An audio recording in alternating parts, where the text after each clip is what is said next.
왜 나는 이 사람을 따르는가? 7장. 이끌지 말고 따르게 하라. 일부러 둔감한 리더가 성공한다.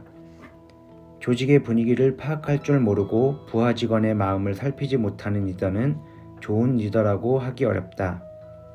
반대로 분위기 파악을 너무 잘하고 남의 마음을 지나칠 정도로 잘 헤아리는 이타심 때문에 할 말도 못하는 사람 역시 리더에는 맞지 않는다.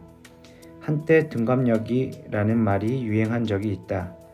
둔감한 사람이 성공한다는 의미로 이해하기 쉽지만 본래 의도한 의미는 일부러 둔감해질 수 있는 사람이 성공한다는 의미다. 정말로 둔감한 사람은 자기 속은 편할지 몰라도 주변 사람들은 피곤하고 상처받는다. 리더는 직원들의 성격, 상태, 행동 양식을 명확하게 파악해야 하지만 이를 너무 예민하게 받아들여서는 안 된다. 조직의 구성원 모두를 납득시키려고 한다면 배는 방향을 잃기 쉽다. 방향키는 무거워야 한다. 그렇기 때문에 마음을 알아도 일부러 둔감한 척 해야 할 때도 있다. 생각보다 우울증에 걸리는 리더가 많다. 정신과 의사 말로는 대부분 부하 직원과의 관계 때문이라고 한다. 상사와의 관계 때문에 우울한 부하 직원이 더 많지 않냐고 반문했지만 비율로 치면 양쪽이 비슷하다고 한다. 학생과의 관계가 힘들어 상담받으러 오는 선생님도 많다고 한다. 종종 리더의 의견에 무조건적으로 반대하는 사람이 있는데 명확한 근거를 바탕으로 반론하고 대안을 제시하는 경우라면 조직에 꼭 필요한 인재라 할 수 있지만 단순히 이해할 수 없다며 불만을 품는 것은 개인의 문제일 확률이 높다. 여기에 일일이 대응하면 리더는 몸도 마음도 지쳐버린다. 그렇기 때문에 어느 정도 선에서 끊고 밀어붙일 줄도 알아야 한다. 직원들의 자기 중요감을 높이는 것은 중요하지만 뭐든 받아들인다고 해서 자기 중요감이 높아지지는 않는다. 리더가 직원의 기분까지 맞춰줄 필요는 없다. 반대로 표정이 안 좋은 직원에게 뭔가 불만이 있어요? 있으면 말해봐요. 라고 일부러 물을 줄도 알아야 한다. 리더의 입장에서 물러설 수 없는 지점도 분명히 있다. 부당한 지시도 있지만 부당한 반발도 있다. 이를 분별하는 능력을 길러 소모적인 일에 시간을 빼앗기지 말아야 한다. 사람을 꿰뚫어보는 리더의 인간 공부. 의욕이 없는 사람에게 의욕을 불어넣는 일은 가능할까? 근사한 말이지만 쉬운 일도 아니고 사실 그럴 필요도 없다. 회사는 학교가 아니다. 이는 학생까지만 해당되는 말이다. 돈을 지불하고 배우는 학생과 돈을 받으며 일하는 사람의 입장은 다르다. 의욕 정도는 스스로 가지고 출근하는 것이 당연하다. 의욕을 고취시키는 리더는 칭찬하는 풍조가 있다. 물론 훌륭한 일이지만 그것이 리더의 주 역할은 아니다. 리더에게는 다른 할 일도 많다. 냉정하게 보일 수 있지만 주변을 위해서라도 어느 정도 선에서 단념할 줄도 알아야 한다. 그렇지 않으면 한 사람 때문에 열심히 일하는 주변 사람들의 사기까지 떨어진다. 사람을 성장시키는 일이 사명인 학교와 이익을 창출하고 사회에 공헌하는 일이 사명인 회사는 출발부터가 다르다. 조직을 이끌어 봤거나 조직에 속해본 사람이라면 누구나 아는 사실이 하나 있다. 조직 구성원 10명 중 8, 9명은 대체로 문제를 발생시키는 일이 없다는 사실이다. 문제를 일으키는 사람은 언제나 소수다. 종종 어떠한 동기로 인해 극적인 변화를 보이는 사람도 있지만 사람은 쉽게 바뀌지 않는다. 문제를 일으키는 사람은 매번 같은 식으로 문제를 일으킨다. 당신은 사람이 바뀔 수 있다고 생각하는가? 난 바뀔 수도 있다고 생각한다. 하지만 이는 개인의 문제다. 다시 말하지만 회사는 학교가 아니다. 또 한 가지 알아둘 것이 있다. 의욕이 없는 사람도 문제지만 처음부터 의욕이 넘치는 사람도 살펴볼 필요가 있다. 의욕적이면 좋은 것 아니냐고 생각할 수 있지만 그 의욕을 유지하지 못하면 애초에 의욕이 없는 사람보다 더 힘이 빠져버릴 수 있다. 우리 회사는 면접을 볼 때 너무 의욕적인 사람의 채용을 신중하게 고려한다. 면접 때는 누구나 어느 정도 의욕적인데 그 정도가 너무 과한 경우 채용 후에 전혀 다른 태도를 취하는 사람을 많이 보았기 때문이다. 가장 좋은 것은 역시 자연스러움이다. 의욕은 있지만 조심스러운 태도를 보이는 사람은 차츰 익숙해지면서 능력을 발휘해 오랫동안 지속되는 경우가 많았다. 물론 세상에는 다양한 사람들이 있다. 위 얘기는 단편적인 예니 가볍게 참고하기 바란다. 어떻든 간에 리더에게는 사람을 꿰뚫어 보는 통찰력이 필요하다. 기술적인 부분은 리더보다 구성원들이 더 낫다고 해서 나쁠 게 없지만 리더가 구성원들보다 통찰력이 부족하면 리더의 역할을 제대로 해낼 수 없다. 통찰력은 끝없는 고민과 경험, 인간에 대한 흥미와 공부에서 나온다. 리더는 언제나 인간 공부를 멈춰서는 안 된다. 부족하면 시들고 넘치면 썩는다. 창업 초기에는 정말 다양한 직원을 경험했다. 하루하루가 긴장의 연속이었다. 정서불안으로 걸핏하면 집을 뛰쳐나가 모두를 걱정시키는 직원도 있었다. 부모님에게 전화가 와서 전 직원이 온 동네를 뒤지며 찾아다녔던 적도 있다. 어느 날 유명한 경영인이 우리 가게를 방문했을 때 직원 문제를 의논했더니 이렇게 말했다. 찾을 필요 없네. 실컷 가출하게 내버려두게. 구본말로는 일하러 와서 기분이 처져 있는 유형은 대개 어릿광을 부리는 것이라고 한다. 특히 젊은 사람은 나이 든 사람에 비해 다채로운 사건 속에 살고 성인의 삶에서 발생하는 격동에 아직 익숙치 않아 감정적인 요동이 잦다. 그래서 젊은 사람일수록 유독 보살핌과 관심을 받으려고 하는 경우가 많다는 것이다. 그는 어리광을 받아주기만 하면 상황은 절대 나아지지 않는다고 말한다. 어리광을 받아주지 않을 때 그들은 보통 두 가지 유형의 태도를 취하는데 자신을 보살펴주고 관심을 가져줄 곳을 찾아 떠나거나 자신의 행동을 반성하고 소속의 소중함을 느껴 성실해진다. 그의 말에 나는 가출하는 직원을 찾아다니는 일을 그만두기로 했다. 그리고 기분이 안 좋거나 언제나 쉽게 기분이 처지는 직원들은 가게 뒤편에서 작업하게 했다. 우리 가게는 오픈 키친과 미소가 장점입니다. 그런데 그늘진 얼굴로 일을 하는 건 희극을 보러 온 손님에게 비극을 보여주는 것과 같습니다. 웃을 기분이 아니면 미소가 지어질 때까지 뒤편에서 일하시는 게 좋겠습니다. 조금 강제적이었지만 각 파트의 팀장들에게 강경한 투로 전했다. 그러자 쉽게 기분이 처지곤 했던 직원들이 조금씩 변하기 시작했다. 우울한 표정으로 일해도 누가 위로해주기는커녕 뒤편으로 물러나야 한다는 사실에 거부감을 느끼는 사람도 있었고 체념하고 일에 집중하는 사람도 있었다. 그들 나름의 위기 감지 센서가 반응한 것이다. 기분이 상하는 것도 마음의 습관일 수 있다. 기분이 상했다고 받아주기만 하면 상황은 개선되지 않고 오히려 악화된다. 정도를 조절하기가 아주 어려운 부분이지만 물러서서는 안 된다. 물이 부족하면 시들지만 지나쳐도 썩는다. 또한 부한 직원에게 주의를 줬을 때 당신이 아주 얼토당토 않는 소리를 했을 경우는 제외하고는 기분이 상한 직원의 마음을 달래주지 않는 편이 좋다.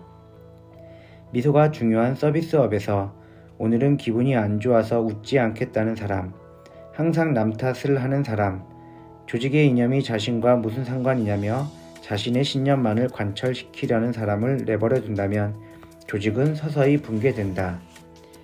조직을 망가뜨리는 논리를 주장하는 이들이 으스대며 의세를 부릴 수 있는 환경 자체에도 문제가 있고 이는 곧 리더의 문제나 다름없다. 일하러 온 이상 일을 해야 한다. 월급을 주지 않는 리더는 비판받아 마땅하지만 월급을 꼬박꼬박 받으면서도 일하지 않는 사람도 비판받아야 한다. 보살핌과 관심을 받으려 하고 조직을 혼란스럽게 만드는 사람이 활개칠 수 없는 환경을 만드는 것, 그 또한 리더의 중요한 역할이다. 리더의 첫 번째 할 일은 현실을 파악하는 것이며 고맙다고 치하하는 것은 가장 마지막에 해야 하는 일이다. 그리고 그 모든 과정에서 리더는 마치 하인과 같은 존재다. 막스 디프리. 저항 세력은 자연 현상이다. 장사를 시작한 지 3년이 되었을 때 나는 앞서 소개한 언어화된 이념을 고심 끝에 작성해서 발표했다. 하지만 생각지 못한 사태에 직면했다. 직원들의 반응이 알겠다와 뭘 그렇게까지 하나로 분명하게 나뉘었다. 창업 초부터 함께해온 오랜 동료를 포함한 몇 명의 직원이 완강하게 저항했다. 기존의 환경의 변화를 시도할 때 반드시 받아들이는 사람과 거부하는 사람이 있다는 사실을 당시엔 잘 몰랐다. 함께 꿈을 이야기하던 창업 멤버를 포함해 조직의 중심 인물이었던 사람까지 반대 세력에 앞장섰다. 당신이 리더를 꿈꾼다면 리더가 조직이 나아갈 방향을 제시한다고 해도 극심히 반대에 가로막힐 수 있다는 사실을 알아야 한다. 반대하는 사람은 온갖 논리를 내세우며 전력을 다한다. 직원 중에는 그만두겠다고 협박조로 말하는 사람도 있었다. 사람은 각자의 환경, 풍토, 문화를 바탕으로 한 자신만의 양식으로 살아간다. 조직의 이념을 명확히 하는 것은 구성원 개인의 삶에도 큰 영향을 주는 일이기 때문에 누구나 단번에 받아들이기는 어렵다. 거부 반응은 어찌 보면 자연스럽다. 구성원의 저항은 자연현상이라는 점을 유념하자. 결국 이념을 하나씩 심화시킬 때마다 한 사람씩 그만두는 사람이 나타났다. 이제는 많이 무뎌졌지만 당시엔 너무 힘들었다. 조직의 방향을 명확하게 한다는 것은 동시에 이별을 각오해야 한다는 뜻이다. 이는 리더의 숙명이다. 아무리 조직의 발전을 위해서라지만 이렇게 반대 세력에 가로막히면 리더도 사람인지라 당연히 괴로울 수밖에 없다. 그래도 어쨌건 결단해야 한다. 결단하는 일이 리더의 일이다. 머뭇거리지 말고 행동으로 보여야 한다. 마음을 단단히 먹자. 이별이 있으면 또 다른 만남이 있다. 새로운 사람은 견고해진 당신의 이념에 공감하는 사람이다. 오랫동안 함께 걸어갈 동료가 될 확률이 높다. 이념이 명확한 리더에게는 신기하게도 같은 생각을 가진 사람이 모여든다. 지난 개혁의 보상이라고 생각하고 굳건히 전진해야 한다. 구성원 모두에게 조직의 이념이 자리 잡히려면 어느 정도 시간이 필요하다. 우리 회사의 경우엔 대략 3년쯤 걸렸다. 그 시간 동안 내 가장 큰 걱정거리는 직원들의 표정이었다. 겉으로는 짐짓 강경한 척 했지만 내심 모두가 떠나버릴까 두려웠다. 하지만 그렇다고 멈출 수는 없었다. 이념이 어느 정도 완성된 다음엔 아침 조례 때마다 이념을 복창하자고 제안했다. 여러 리더들을 만나면서 이념을 자신의 목소리로 내는 행위가 조직의 정체성을 명확히 하는데 효과가 있다는 사실을 배웠다. 하지만 이때 직원들의 반발이 가장 거셌다. 반발하지 않는 이들은 활기차게 복창했지만 반대하는 이들은 터덜터덜 모여서 투덜거리기만 했다. 마음이 약해진 나는 방책을 고민한 끝에 그냥 하고 싶은 사람만 하는 걸로 결정을 내렸다. 그러자 이번엔 찬성했던 직원들이 반발했다. 자신들의 의욕은 존중하지 않는다는 불만이었다. 창립 멤버 중 한 명인 오랜 동료가 내게 질문했다. 사장님은 의욕이 있는 사람과 없는 사람 중 어느 쪽 의견을 존중하시는 겁니까? 모두의 의견이 같을 수는 없지 않습니까? 강한 사람이 있으면 약한 사람도 있는 거고. 약하다니 누구를 말씀하시는 거죠? 그야 반발하는 사람이죠. 아니요, 사장님 그 반대죠. 사장님 말씀을 믿고 불평 하나 없이 열심히 일하는 쪽이 오히려 약한 입장이죠. 반대하는 사람들은 조직에 발을 묶고 업무를 거부하고 있어요. 다시 한번 생각해 보세요. 입장이 강한 건 오히려 그쪽입니다. 반발을 빌미로 아무것도 하지 않고 주장만 밀어붙이는데 그게 훨씬 강경한 거죠. 믿는 구석이 있어서 제멋대로 하는 사람은 생각보다 훨씬 강해요. 사장님이 약한 사람을 소중히 여긴다면 열심히 일하는 사람에게 기준을 맞춰야 합니다. 이 대화를 계기로 나는 상황을 바라보는 시선이 완전히 바뀌었고 망설임은 단숨에 사라졌다. 우리는 이대로 전진할 테니 그게 싫으면 이제 따라오지 않아도 된다고 전달한 뒤 원래의 계획대로 밀고 나갔다. 이처럼 혁신에는 통증이 수반된다. 성장통이라고 생각할 수밖에 없다. 하지만 이 모든 통증의 책임은 리더에게 있다는 걸 명심하자. 애당초 체제를 경고히 하지 못한 탓이다. 함께 통증을 견뎌내는 동료들을 위해서라도 하루빨리 조직의 내실을 단단히 해야 한다. 멀리 보면 모든 건 결국 균형을 찾아간다. 떨리는 손을 한껏 뻗으면 잡힐 듯한 곳에 0점이 있다. 데이비드 B. 렌츠. 차세대는 기성세대보다 우서하다. 직원이 그만둔다고 선언하면 리더의 마음 역시 편치 않다. 영원히 익숙해지지 않을 부분일지도 모른다. 한 명씩 그만둘 때마다 대체 언제쯤 이런 상황에서 익숙해질까라며 고민하지만 겉으로 티내지 않는다. 가장 큰 고비는 2년간의 타코야끼 행상을 마치고 매장을 차리기로 결심했을 때다. 불안정한 행상 생활을 벗어나기 위해 큰 빚을 져가며 던진 승부수였는데 함께 일하던 7명의 직원 중 4명이 오픈 한 달 전에 한꺼번에 그만둬버린 것이다. 속이 뒤집어졌다. 지금 생각하면 직원들의 마음을 관리하지 못한 내 탓이지만 당시에는 알도리가 없었다.